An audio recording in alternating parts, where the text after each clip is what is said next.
Hello YouTube, Goddard Radio Moscow here again with another beer review for you as is usual. For this one we are going to go outside of Melbourne and stay in the state of Victoria, and we're going to go to the small town of Mildura and have a taste of a beer from the Mildura Brewery, which is called the Astor Ale. Now this is meant to be quite an interesting one. I'm not sure whether it's an American pale ale or an English style pale ale, but we'll soon find out on the tasting. But as is usual with my reviews, I'll take you through a very short history of the brewery. It is very short for this one, but just fast forward if you want to get straight to the tasting. The brewery website is in the video description for you below, along with a link to my other reviews that I'll hopefully do in the future from the Mildura Brewery. So anyway, as I mentioned to you, this brewery comes from a very small town called Mildura in Victoria, and it's actually right next to the Murray River, which marks the border between New South Wales and Victoria, and it's also not far from the Victoria-South Australia border as well. But small distances in Australia really are huge distances to Europeans, so just beware of that if you're looking at the maps. But the brewery building is in the former Astor Theatre, which opened originally in 1925 as a Paramount Theatre, and it was originally known locally as the Wonderland. But this theatre was apparently somewhat of a kind of legend, if you like, amongst rural theatres in rural Victoria. It was described as palatial by a number of people, and it had a capacity of 913, which I understand is quite substantial for that period in time. But with the advent of television, obviously, the cinema's business began to quite severely decline, and then it was closed in 1967 and sold to the Grand Hotel. But the Grand Mildura Hotel was purchased by Donata Carazza and her family in 1989, and for a period the site was used as a workshop for the Grand Hotel, and the front shops were leased to local retailers. However, in 2004, after a long period of planning, Donata opened the Mildura Brewery and it was opened actually in a ceremony with Deputy Prime Minister John Anderson, and the brewery building actually retains many of the original features of this old Astor Theatre. And today the brewery is run as a joint operation between Donata Carazza and Stefano De Pieri, who is apparently a very well-known TV chef in Australia, and he runs the Stefano restaurant in Mildura. Is apparently quite a famous place, so if you do find yourself in that part of Western Victoria, definitely go and have a wee check of that restaurant. I don't know if I'll find myself over there, but if I do, I'll be sure to check it out. But anyway, just to list the other beers you can get from these guys, you have the Astor Ale, the Desert Lager, Honey Wheat, the Mallee Bull, Stefano's Pilsner, Storm, and also Sunlight. So there's a few great beers you can try from these guys. I think I've heard that the Honey Lager is actually the Honey Wheat beer, sorry, is meant to be a very, very nice one. But this was the one that was available in my local shop, so I thought I would give this a try. So this guy is a 4.5% pale ale. It's hopped with Galaxy and Cascade hops, and it has a malt base of Australian Pale, English Maris Otter, and Pale Crystal malts as well. So let me just bring up the camera and let you have a quick look at the artwork on this one. You can see it's quite nicely presented. It's quite a nice kind of modern take on a kind of classic sort of almost cinema style thing there. I think I really like that actually. It's called the Astor Ale, obviously, after the cinema building that the brewery is based in. It tells you a little bit about the cinema on the side of the bottle here. It says, in 1937, the people of Mildura got their kicks going to the flicks at the Astor Theatre. Back then, a ticket to the beautiful Art Deco building was just £1, and if only they had this beer to accompany them into the theatre. Today the building is home to the Mildura Brewery. We created this beer in honour of its history and its future. It exhibits the finest points of a classic New World Pale Ale, clean, biscuity, malty characters overlaid with exotic fruit flavours and aromas derived from Australian-grown Galaxy hops. And the bottle cap on this one is actually one of the old Australian shilling coins, and that of course was the old coin in the United Kingdom as well, the shillings. I don't understand how the shilling system worked, but apparently my grandmother used to tell me there was a big hoo-ha when they changed to decimalisation. So, but let's get this guy open and we'll get on with the tasting. So as you can see, a nice kind of smoky opening there as we get it out, and we'll put it into the glass. Oh, there's a nice big head that's coming out on this one.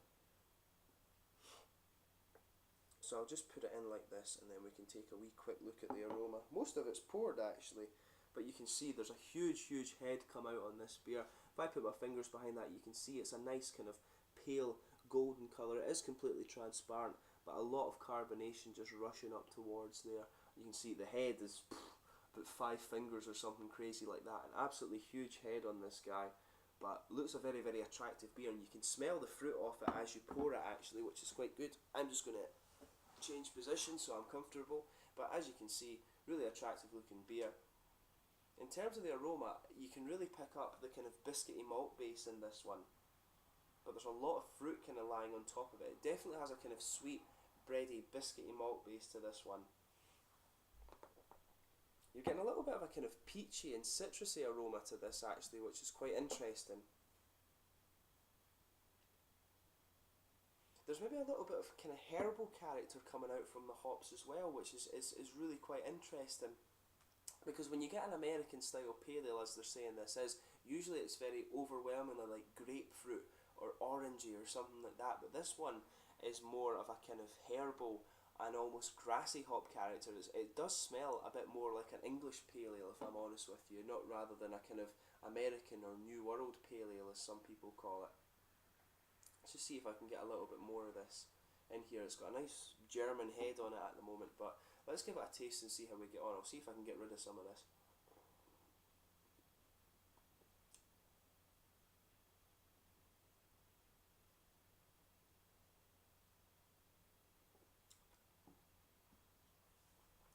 It does have, in terms of the taste, it does have a kind of quite big hoppy bite to it actually, so that is something that is a bit reminiscent of the kind of American New World pale ales.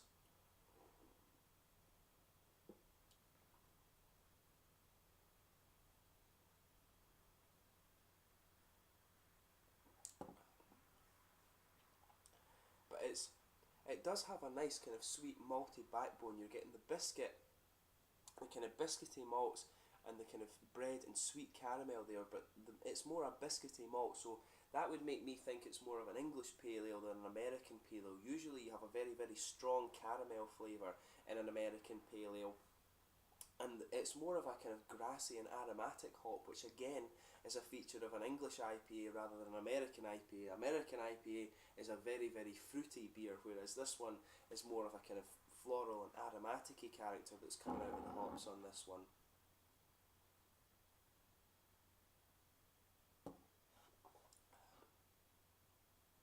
Yeah, it does have a really nice kind of smooth malt backbone in there. You have got that nice kind of just mild yet sweet biscuity malt in there. That sits just in the middle of the tongue, and you've maybe got just a little bit of that kind of thicker caramel in there, but not quite prominent enough, in my opinion, to call it an American pale ale. But it's an interesting one anyway. In terms of an English pale ale, this is actually a really nice example of the style, I would say.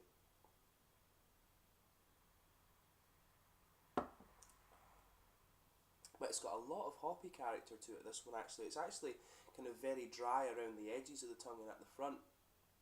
And it's that kind of aromatic-y, there's a lot of aromatic, kind of floral and citrusy flavours coming out on this one. In the aroma you can pick up like just a little kind of hint of a sort of tropical peachy fruit in it. But it's more, you don't really get that in the taste, it's more of a kind of dry, aromatic-y, floral character that's coming out there. But in terms of an English pale ale, it's a style that isn't one of my favourites, but I think this is a really nice one of it. I would quite happily drink a few of these. It's quite a sessionable beer.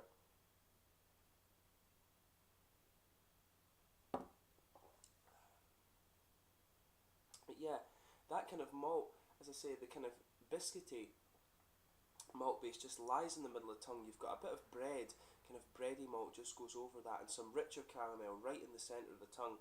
But around the edges you're getting a nice kind of floral, aromatic character, some nice citrusy malt and citrusy hop flavour in there, a nice lemony citrus, and it's got this nice dry aromatic character which makes it a good sort of summer kind of quite refreshing beer actually. It's if you cool this down really, really nicely, it's a very kind of sessionable pale ale if you like.